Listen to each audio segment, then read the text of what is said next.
Hi friends, ಎಲ್ಲರೂ ಹೇಗಿದ್ದೀರಾ? Welcome back to my channel. ನಮ್ಮತ್ತೆ ಮನೆಯಲ್ಲೇ ಸಾಂಬಾರು ಪೌಡರ್ಗೆ ಹೇಗೆ ಮಾಡ್ತಾಯಿದ್ರು ಮತ್ತು ಎಷ್ಟು ಪದಾರ್ಥಗಳನ್ನ ಹಾಕ್ತಾಯಿದ್ರು ಅದರಂತೆ ನಾನು ಕೂಡ ಮಾಡ್ತಾಯಿದ್ದೀನಿ. ಮತ್ತು ಧನಿಯಾ ಮೆಣಸಿನ್ಕಾಯಿ ನಮ್ಮ ಮನೇಲಿ ಒಣಗಾಕೋದಕ್ಕೆ ಟೆರೆಸ್ ಮೇಲೆ ಜಾಗ ಇಲ್ಲ, ಹಾಗಾಗಿ ಫ್ರೆಂಡ್ಸ್ ಮನೆ ಮೇಲೆ ಒಣಗಾಕ್ಬಿಟ್ಟು ಬಂದಿದ್ದೆ. 10 ಗಂಟೆಗೆ ಒಣಗಾಕಿದ್ದಕ್ಕೆ ಮಧ್ಯಾಹ್ನ ಎಲ್ಲ ಎತ್ಕೊಂಡು ಬಂದೆ. ಮಧ್ಯಾಹ್ನ 3 ತಂದೆ ಬಿಟ್ಟೆ. ಅಷ್ಟು ಬಿಸಿಲಿದೆ ಅಲ್ಲ, ಎಷ್ಟು ಬೇಗ ಎಲ್ಲ ಮೆಣಸಿನ್ಕಾಯಿ ಧನಿಯಾ ಎಲ್ಲ ಕಂಪ್ಲೀಟಾಗಿ ಒಣಗಿತ್ತು. ನಾನಿಲ್ಲಿ 2 ಥರ ಸಾಂಬಾರು ಪೌಡರ್ ಮಾಡೋದಕ್ಕೆ ಅಂತೇಳಿ ಇಷ್ಟು ಐಟಮ್ಸ್ನ ನಾನು ತರಿಸ್ಕೊಂಡಿದ್ದೆ. ಧನಿಯಾ ಮೆಣಸಿನ್ಕಾಯಿ ಮಾತ್ರ ಒಣಗಾಕಿದ್ದೆ. ಹಾಗಾಗಿ ಇವತ್ತು ಸಾಂಬಾರು ಪೌಡ್ರ್ ಮನೆಯಲ್ಲೇ ಮಾಡ್ಕೊಳ್ಳೋದು ಹೇಗೆ ಅಂತೇಳಿ ನಾನು ತೋರಿಸ್ತಾ ಇದ್ದೀನಿ. ನೋಡಿ, ಮೆಣಸಿನ್ಕಾಯಿನ ಇಲ್ಲಿ ನಮಗೆ ಹಾಗೆ ಉಂಡೆ ಮೆಣಸಿನ್ಕಾಯಿ ಹಾಕಿ ಕಳಿಸಿದರೆ ಪೌಡರ್ ಮಾಡಲ್ಲ. ಈ ರೀತಿಯಾಗೇ ಸ್ವಲ್ಪ ಸಣ್ಣ ಮಾಡಬೇಕು.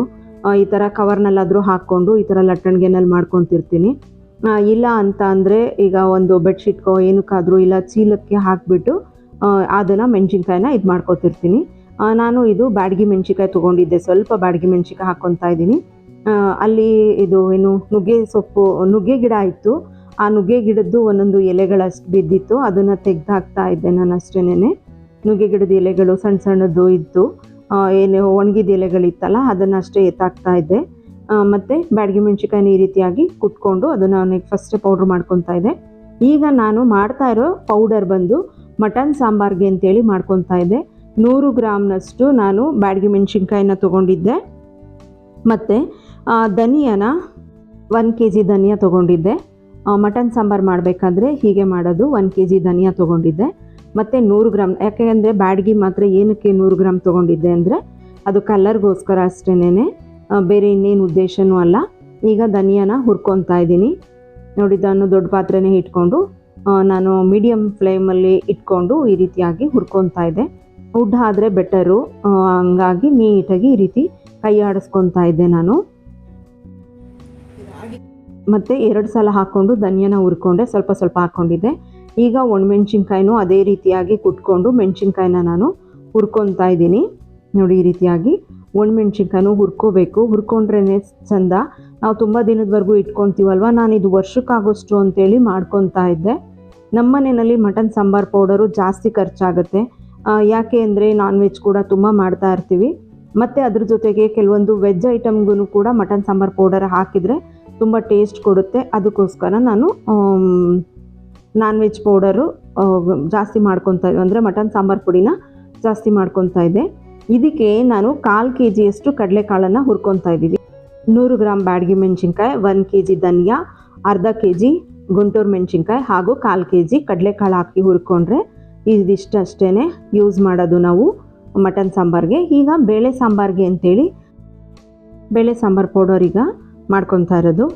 ಧನಿಯಾ ಅರ್ಧ kg ತೊಗೊಂಡಿದ್ದೀನಿ. ಇಲ್ಲಿ ಧನಿಯಾನ ಅರ್ಧ kg ಹಾಕ್ಕೊಂಡು ಹುರ್ಕೊತಾ ಇದ್ದೀನಿ. ಸ್ವಲ್ಪ ಬೆಚ್ಚಗೆ ಮಾಡ್ಕೊಳ್ಳೇಬೇಕು. ಈ ರೀತಿ ಮಾಡಿಕೊಂಡ್ರೆ ತುಂಬ ದಿನ ಇಟ್ಕೋಬೋದು, ಇಲ್ಲಾಂದರೆ ಹುಳ ಹೊಡೆದ್ಬಿಡುತ್ತೆ. ಹಾಗಾಗಿ ಬಿಸಿ ಮಾಡಿನೇ ಹಾಕ್ಕೋಬೇಕು. ಮತ್ತು ಈಗ ನಾನು ಮೆಣಸಿನ್ಕಾಯಿ 1/4 kg ತೊಗೊಂಡಿದ್ದೆ. 1/4 kg ಮೆಣಸಿನ್ಕಾಯಿನ ಅದೇ ರೀತಿ ಹಾಗೇ ಪೌಡರ್ ಮಾಡ್ಕೊಂಡೇ, ಅಂದರೆ ಸ್ವಲ್ಪ ಇಲ್ಲಿ ಆ ರೀತಿ ಕುಟ್ಟು ಹಾಕಿದ್ರೇ ಬೆಟರ್ ಆಗೋದು. ಮಿಲ್ ಮಾಡಿಕೊಡ್ತಾರೆ, ಇಲ್ಲಾಂದರೆ ಮಾಡಿಕೊಡಲ್ಲ. ಹಾಗಾಗಿ ಅದನ್ನು ಕೂಡ ಹುರ್ಕೊತಾ ಇದ್ವಿ. ಮತ್ತು ಹಸ್ಬೆಂಡು ಈ ರೀತಿಯಾಗಿ ನೋಡಿ, ಹಿಂಗೆ ಒಂದು ಬಟ್ಟೆ ಏನು ಒಣಗಾಕಿದ್ದೆ ಅದೇ ಬಟ್ಟೆಗೇ ಆ ರೀತಿ ಲಟ್ಟಣಿಗೆನಲ್ಲಿ ಪೌಡರ್ ಮಾಡಿ ಕೊಡ್ತಾಯಿದ್ರು. ಅದನ್ನು ಹಾಕ್ಕೊಂಡು ಪೌಡರ್ ಅಂದರೆ ನಾನು ಹುರ್ಕೊತಾ ಇದ್ದೆ. ಈಗ ಮೆಣಸಿನ್ಕಾಯಿನೂ ಎಲ್ಲ ಇವಾಗ ಒಟ್ಟಿಗೆ ಹಾಕಿ ಮಿಕ್ಸ್ ಒಂದಕ್ಕೆ ಹಾಕ್ತಾಯಿದ್ದೆ. ಮತ್ತು ಕಡಲೆಕಾಳು ಏನು 1/4 kg ತೊಗೊಂಡಿದ್ದೆ, 1/4 kg ಕಡಲೆಕಾಳು ಪೂರ್ತಿ ಹಾಕಿ ಹುರಿತಾ ಇದ್ದೆ. ಇಲ್ಲಿ ನಾನು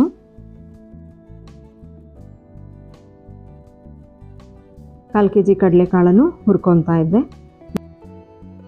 ಕರಿಮೆಣಸು 50 ಗ್ರಾಮ್ ತೊಗೊಂಡಿದ್ದೀನಿ. ಗಸಗಸೆ ಬಂದು 50 ಗ್ರಾಮ್ ತೊಗೊಂಡಿದ್ದೀನಿ. ಹೆಸರು ಕಾಳು 25 ಗ್ರಾಮ್ ತೊಗೊಂಡಿದ್ದೀನಿ. ತೊಗರಿಬೇಳೆ 125 ಗ್ರಾಮ್ ತೊಗೊಂಡಿದ್ದೀನಿ. ಹಾಗೆ ಸ್ವಲ್ಪ ಚಕ್ಕೆ ಲವಂಗನೂ ಕೂಡ ತೊಗೊಂಡಿದ್ದೀನಿ. ಮತ್ತು ಉದ್ದಿನ ಕಾಳದು 25 ಗ್ರಾಮು. ಮೆಂತ್ಯ ಬಂದು 15 ಗ್ರಾಮ್ ತೊಗೊಂಡಿದ್ದೀನಿ ಇಲ್ಲಿ ನಾನು. ಮತ್ತು ಜೀರಿಗೆ ತೊಗೊಂಡಿದ್ದೀನಿ. ಜೀರಿಗೆ ಇಲ್ಲಿ 75 ಗ್ರಾಮ್ ಇದೆ. ಮತ್ತು ಸ್ವಲ್ಪ ಹಿಂಗೆ ತೊಗೊಂಡಿದ್ದೀನಿ. ಮತ್ತು ಸ್ವಲ್ಪ ಅರಿಶಿಣದ ಕೊಂಬನ್ನು ಕೂಡ ತೊಗೊಂಡಿದ್ದೀನಿ. ಸಾಸಿವೆ ಬಂದು 75 ಗ್ರಾಮ್ ತೊಗೊಂಡಿದ್ದೀನಿ. ಈಗ ಫಸ್ಟು ನಾನು ಜೀರಿಗೆ ಹಾಕ್ಕೊಂಡು ಹುರ್ಕೊತಾ ಇದ್ದೀನಿ. ಮೊದಲು ಜೀರಿಗೆ ಜಾಸ್ತಿ ಇತ್ತಲ್ವ, ಹಾಗಾಗಿ ಜೀರಿಗೆ 75 ಗ್ರಾಮ್ ಇತ್ತು. ಜೀರಿಗೆನ ಫಸ್ಟ್ ಹಾಕಿ ಹುರ್ಕೊತಾ ಇದ್ದೀನಿ. ಈಗ ಮೆಣಸನ್ನು ಹಾಕ್ಕೊಂಡಿದ್ದೀನಿ. ಅದು ಅಷ್ಟೇ ಎಲ್ಲ ಹುರಿಬೇಕು, ಅಂದರೆ ಚಿಟಪಟ ಅನ್ನೋ ಥರ ಹುರಿಬೇಕು, ತುಂಬ ಸೀದೋಗೋ ಥರ ಹುರ್ಕೋಬಾರ್ದು. ಹಾಗಾಗಿ ಈಗ ಮೆಣಸನ್ನು ಹಾಕ್ಕೊಂಡು ಹುರ್ಕೊತಾ ಇದ್ದೆ.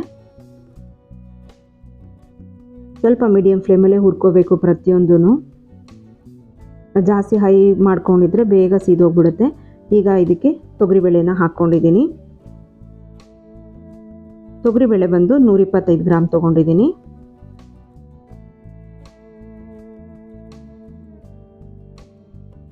ಇದನ್ನು ಅಷ್ಟೇ ಅಂದರೆ ಗೋಲ್ಡನ್ ಬ್ರೌನ್ ಬರೋವರೆಗೂ ಅಷ್ಟೇ ಹುರಿಬೇಕು. ಗೋಲ್ಡನ್ ಕಲರ್ ಬರೋವರೆಗೂ ತುಂಬ ಹುರಿಬಾರ್ದು. ತೊಗರಿಬೇಳೆ ಹುರಿದಾಯಿತು. ಈಗ ಹೆಸರು ಕಾಳು ಹಾಕ್ಕೊಂಡಿದ್ದೀನಿ. ಹೆಸರು ಕಾಳು ಅದ್ರ ಜೊತೆಗೇ ಸ್ವಲ್ಪ ಉದ್ದಿನ ಕಾಳು ಎಲ್ಲ ಅಂದರೆ ಅದೆಲ್ಲ ಕಡಿಮೆ ಇತ್ತಲ್ವ. ಹೆಸರು ಕಾಳು ಕೂಡ 25 ಗ್ರಾಮ್ ಇತ್ತು, ಉದ್ದಿನಬೇಳೆ ಕೂಡ 25 ಗ್ರಾಮ್ ಇತ್ತು. ಅದಕ್ಕೆ ಅದ್ರ ಜೊತೆಗೆ ಹಾಕ್ಕೊಂಡಿದ್ದೀನಿ. ಈಗ ಅದ್ರ ಜೊತೆಗೇ ಸಾಸಿವೆ ಕೂಡ ಹಾಕ್ಕೊಂಡೆ. ಸಾಸಿವೆ 25 ಗ್ರಾಮ್ ಇತ್ತಲ್ಲ, ಸಾಸಿವೆ ಕೂಡ ಹಾಕ್ಕೊಂಡಿದ್ದೀನಿ. ಅದಕ್ಕೇನೆ ಗಸಗಸೆ, ಮೆಂತ್ಯ ಏನಿತ್ತು ಅದನ್ನೆಲ್ಲನೂ ಒಟ್ಟಿಗೆ ಇದ್ರೊಳಗಡೆ ಹಾಕ್ಕೊಂಡ್ಬಿಟ್ಟಿದ್ದೀನಿ. ಯಾಕೆಂದರೆ ಎಲ್ಲ ಸ್ವಲ್ಪ ಕಡಿಮೆ ಇಂಗ್ರೀಡಿಯೆಂಟ್ಸ್ ಇತ್ತಲ್ಲ, ಹಾಗಾಗಿ ಸ್ವಲ್ಪನೇ ಹಾಕ್ಕೊಂಡೆ. ಈಗ ಚಕ್ಕೆ ಲವಂಗ ತೊಗೊಂಡು ಅದನ್ನು ಮತ್ತು ಅರಿಶಿಣದ ಕೊಂಬನ್ನು ಕೂಡ ಅದಕ್ಕೆ ಹಾಕ್ಕೊಂಡೆ. ಸ್ವಲ್ಪ ಇದೆಯಲ್ವ, ಹಾಗಾಗಿ ಎಲ್ಲ ಒಟ್ಟಿಗೆ ಆಗಲಿ ಅಂತೇಳಿ ಒಂದೊಂದೇ ಮಾಡೋಕ್ಕೋಯ್ತು ಅಂದಾಗ ತುಂಬ ಸೀದೋಗ್ಬಿಡುತ್ತೆ. ಅದಕ್ಕೆ ಎಲ್ಲನೂ ಒಟ್ಟಿಗೆ ಹಾಕಿ ಮಾಡ್ಕೊತಾ ಇದ್ದೆ. ನೋಡಿ, ಅದು ಕೂಡ ಆಯಿತು. ಈಗ ಕರ್ಬೇವಿನ ಸೊಪ್ಪು ಅದು ಸ್ವಲ್ಪ ಒಣಗಿರಲಿಲ್ಲ, ಹಾಗಾಗಿ ಬಿಸಿನೂ ಕೂಡ ನೀರಲ್ಲಿ ಚೆನ್ನಾಗಿ ತೊಳೆದ್ಬಿಟ್ಟು ಗಿಡದಲ್ಲಿಗೆ ಮರ್ತೋಯ್ತು, ಕಿತ್ಕೊಂಡು ಬಂದಿದ್ದು. ಹಾಗಾಗಿ ಅವಾಗಷ್ಟೇ ಕಿತ್ಕೊಂಡು ಬಂದು ಚೆನ್ನಾಗಿ ತೊಳೆದು ಮತ್ತು ಅದನ್ನು ಹುರಿದು ಆಮೇಲೆ ಪೌಡರ್ ಮಾಡಿಸಿದ್ವಿ. ನೋಡಿ, ಆ ಸೈಡಲ್ಲಿ ನಾನು ಎತ್ಕೊತಾ ಇರೋದು ಮಟನ್ ಸಾಂಬಾರ್ಗೆ ಅಂತ ಮಾಡ್ಕೊಂಡಿರೋವಂಥ ಪೌಡರು. ಈ ಕಡೆ ಸೈಡಲ್ಲಿ ಮಾಡಿರೋವಂಥ ಪೌಡರ್ ಬಂದು ಬೇಳೆ ಸಾಂಬಾರು ಪೌಡರು. ತೊಗೊಂಡು ಬಂದು ಎಲ್ಲ ಕಂಪ್ಲೀಟಾಗಿ ಒಣಗಾಕಿ, ಅಂದರೆ ಅದು ಒಣಗಿದ ಮೇಲೇ ಸ್ವಲ್ಪ ತುಂಬ ಬಿಸಿ ಇರುತ್ತಲ್ವ, ಅದೆಲ್ಲ ಬಿಸಿ ತಣ್ಣಗಾದ್ಮೇಲೆ ಈ ರೀತಿಯಾಗಿ ಜಲ್ರಿ ಇಟ್ಕೊಂಡು ನಾವು ಯಾವ ಬಾಕ್ಸಿಗೆ ಹಾಕಿಟ್ಕೋತೀವಿ ಆ ಏರ್ ಟೈಟ್ ಬಾಕ್ಸ್ಗೆ ಹಾಕಿ ಎತ್ತಿಟ್ಕೋಬೇಕು. ನೋಡಿ, ನನಗಿಷ್ಟೇ ವೇಸ್ಟ್ ಬಂದಿದ್ದು, ತುಂಬ ವೇಸ್ಟ್ ಅಂತೂ ಹೋಗಲಿಲ್ಲ. ತುಂಬ ಚೆನ್ನಾಗಿ ಪೌಡರ್ ಆಗಿತ್ತು, ತುಂಬ ಚೆನ್ನಾಗಿತ್ತು, ತುಂಬ ಘಮ್ ಅಂತ ಇತ್ತು ಪೌಡರ್ ಅಂತೂ. 2-3 ದಿನದವರೆಗೂ ಮನೆಯೆಲ್ಲ ಫುಲ್ ಘಮ್ ಅಂತಿತ್ತು. ಯಾರಿಗೆಲ್ಲ ನಾ ಮಾಡಿರೋ ಸಾಂಬಾರು ಪೌಡರು ಇಷ್ಟ ಆಯಿತು, ಲೈಕ್ ಕೊಟ್ಟು ಕಮೆಂಟ್ ಕೊಡೋದನ್ನು ದಯವಿಟ್ಟು ಮರಿಬೇಡಿ. ನಿಮ್ಮ ಫ್ರೆಂಡ್ಸ್ ಆ್ಯಂಡ್ ಫ್ಯಾಮಿಲಿಗೆ ಶೇರ್ ಮಾಡಿ. ಹಾಗೆ ನನ್ನ ಚಾನಲ್ಗೆ ಸಬ್ಸ್ಕ್ರೈಬ್ ಮಾಡಿಕೊಂಡು ವಿಡಿಯೋನ ನೋಡಿ. ಸಬ್ಸ್ಕ್ರೈಬ್ ಮಾಡ್ಕೊಂಡಿರೋರಿಗೆ ತುಂಬ ಧನ್ಯವಾದಗಳು. ಮತ್ತು ಮುಂದೆ ಸಬ್ಸ್ಕ್ರೈಬ್ ಮಾಡ್ಕೊಳ್ಳೋರ್ಗೂ ಕೂಡ ಅಡ್ವಾನ್ಸ್ ಆಗಿ ಧನ್ಯವಾದನ ತಿಳಿಸ್ತೀನಿ. Thank you for watching. ಮತ್ತೆ ನಾನು ನೆಕ್ಸ್ಟ್ ವಿಡಿಯೋದಲ್ಲಿ ಸಿಗ್ತೀನಿ, ನೆಕ್ಸ್ಟ್ ರೆಸಿಪಿಯೊಂದಿಗೆ. ಅಥವಾ ನೆಕ್ಸ್ಟ್ ಯಾವುದು ನಿಮಗೆ ಪೌಡರ್ ಬೇಕು ಅಂತ ಹೇಳ್ತೀರಾ ಆ ಪೌಡರ್ನ ನಾನು ಮಾಡಿ ತೋರಿಸ್ತೀನಿ ಅಂತ ಹೇಳ್ತಾ thank you for watching. Bye bye, take care.